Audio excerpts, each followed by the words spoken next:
बहीण 5वीला आहे आणि भाऊ 3रीला आहे. दोघं जण डायरेक्ट येतात की गप्पा मारीत येतात. गप्पा मारीत आणि गप्पा काय असतात बहीण भावाच्या, घरी गेलं ना आज आहे ना आईला काम करू लागायचं नाही. दोघांचं ठरलं बरं, बहीण भाऊ आज आईला काम करू लागाय, आज आईला काम करू लागायचं नाही का, आज आईला सांगायचं मला अभ्यास आहे. मग भाऊ म्हणतो नाही भाऊ मला ना सरांनी मारलंय, मला गृहपाठ द्यायचा आहे. आले आले रे बाबा, हो आई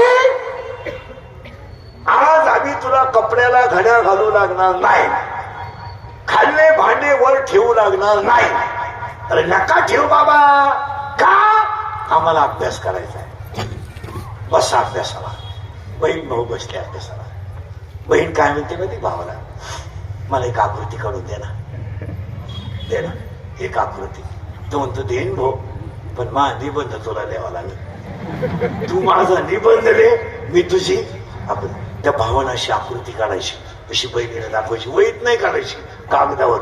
आणि कागदावरची जर बहिणीला आवडली तर बहिणीने म्हणायचं चांगली नाही झाली. वहीचं पानच फेकून झाली मारामारी. आणि बहिणीची भावाची मारामारी अशी राहती. महिला म्हणलं रात्री जेवताना आईचं तोंड माझ्याकडेच पाहिजे, झाली मारामारी. माझी उशी का घेतली, झाली मारामारी. माझं ताट का घेतलं, झाली मारामारी. आणि मारामारीचा असा नियम आहे, त्याची पाठ हिचा बुक्का, त्याची पाठ आणि याचा नुसता याची हिचा बुक्का. यानं नुसते बुक्के खायचे, त्यानं रडायचं नाही. आणि त्याची रडायची कॅपॅसिटी, त्यानं हिच्या अंगाला जरी हात लावला अख्खं घर डोक्यावर.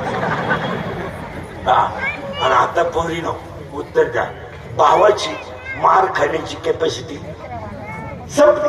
बहीण भाऊ येते आता, ते काही लय मार खाऊ शकत नाही. मग त्याचे काय केस करायचे, कारण बहीण कधी आकडं राहत,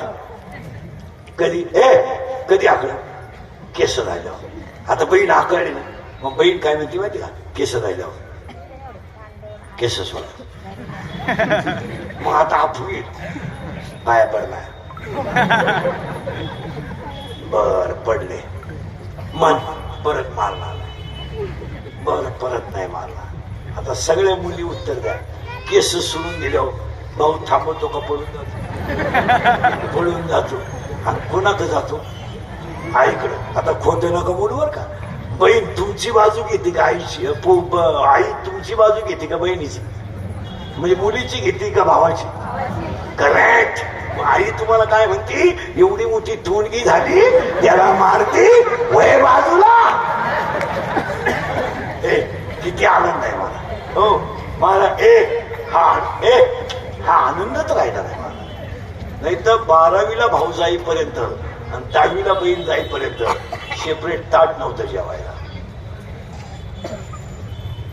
एकत्र. आणि ते मी 8 लय भारी, मी घ्यायचं तो धुवायचं. मी तांब्या घेणार, तू भाकरी चुरायची, आहे की नाही. झोपताना कपडे मी टाकणार, सकाळी तू. ठरलं. किती आनंद होता महाराज. आज बहीण भाऊ संध्याकाळी 25% शाळेतली पोरं जेवायला बसलो ना. 5वीची मुलगी जेवायला बसले, 3रीचा भाऊ जेवायला बसतो. आणि आई म्हणते पोरांनो जेवा. एक भाकर चुरते आई आणि कालवण होते. 5वीची पोरगी आईला म्हणते आई तू जेव ग, 2-3 घाट जेव. आई म्हणते मी संध्याकाळी जेवण. 5वीची पोरगी म्हणते आई तू संध्याकाळी नाही जेवणार, आई नाही जेवणार. का, माझा बाप दारू पिऊन आला की तुला रोज मारतो, तू नाही जेवणार. आई म्हणते शांतपणा करू नका. दोघे जण अभ्यासाला बसतात. दारुड्या बापाचा आवाज आला. 3रीचा भाऊ घाबरला. 3रीचा भाऊ घाबरला. बहिणीच्या खुशीत घुसला. आता ती तिची बहीण नाहीये, आता तिची आई आहे. तिने डोक्यावरून हात फिरवला, भावाला खुशीत घेतलं आणि बापाच्या शिव्या ऐकून बहिणीनं भावाला खुशीत घेऊन झोपली. भाऊ बहिणीच्या खुशीत झोपला आणि बहिणीला झोप नाही आली. बहिणीनं तोंडावर गोधडी घेतली आणि माझा बाप माझ्या आईला कसं मारतो हे ती पोरगी गोधडीतून पाहते. तोंडावरची गोधडी काढते आज ह्याच्यापेक्षा काय प्रसंग असेल एवढे एवढे